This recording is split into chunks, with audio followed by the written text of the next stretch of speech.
It must have been Saturday night. I drove through our parking lot. It's something I do frequently at night.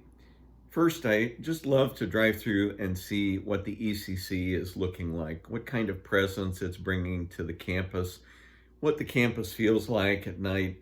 Since I used to live over there, there was always sort of a nice, calm peacefulness that would fall over the campus at night. And I think I haven't outgrown the need sometimes just to experience some of that, even though I'm very happily nestled in this little house.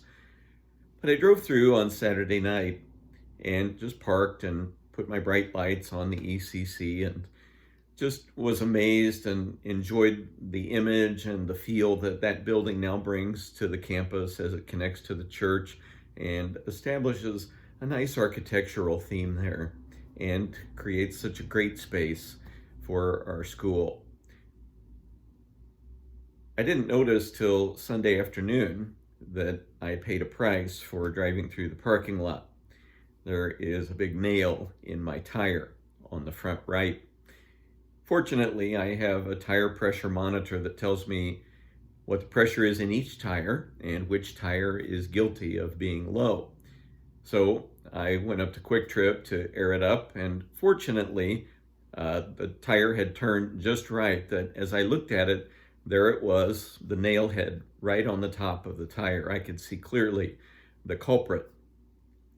I was frustrated. I know when there's construction, there are bound to be nails and screws that land in a parking lot, but all the same, I always wonder how I find them. I found several when I was in Smithville.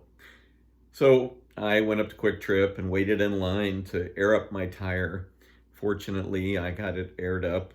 I did it again later that evening and then again this morning.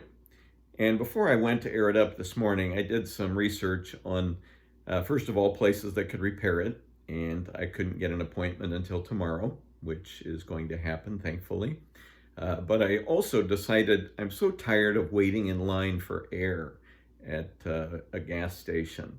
And so I thought, I am going to buy a compressor. The issues I have with tires and with air in tires, I thought, I'm just going to take matters into my own hands. I'm going to establish my own little tire shop in the garage. So I had several stores in mind. I went to one here in Waldo and another here in Waldo. Neither had a compressor, so I had to drive out to Raytown. But fortunately, I got one, along with a snazzy little nozzle and a trigger and a little gauge on it.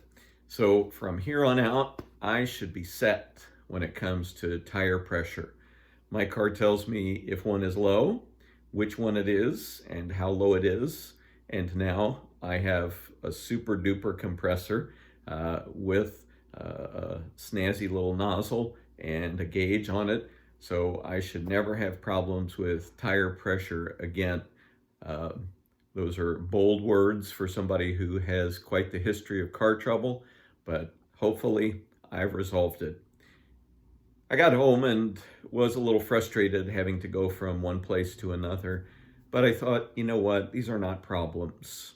These are just wrinkles in life. They're part of everyday life, and when you have a car and when you have other things like that, they will need maintenance, and thank goodness I'm able to do it. So in the context of everything that so many people are suffering right now, in the context of what our healthcare workers go through on their long shifts, in the context of what so many people who are struggling financially go through to feed their families, in the context of what people are going through trying to stay afloat financially, having been laid off or having lost their jobs. My problems today were really great opportunities. So it makes me grateful to ponder that way. And it also reminds me that as a person of faith, it underlines my responsibility to help the people who are struggling financially and to pray for people who are working in healthcare, to be grateful for what I have to such an extent that it helps me to be more generous. It's a journey we're all on together right now. And the generosity I continue to witness in this faith community inspires me every single day.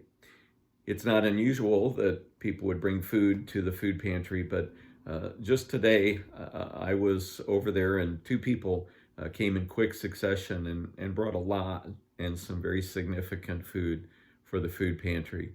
And it's such an inspiration, such a gift to get to live in the context of a community that cares so much, that shows such heart. I always say that if St. Elizabeth hadn't claimed the shamrock for its symbol, we should definitely claim the heart, because this community is just filled with heart, with compassion, with goodness and generosity. So I thank you for all the good you do and for the good example you continue to give me.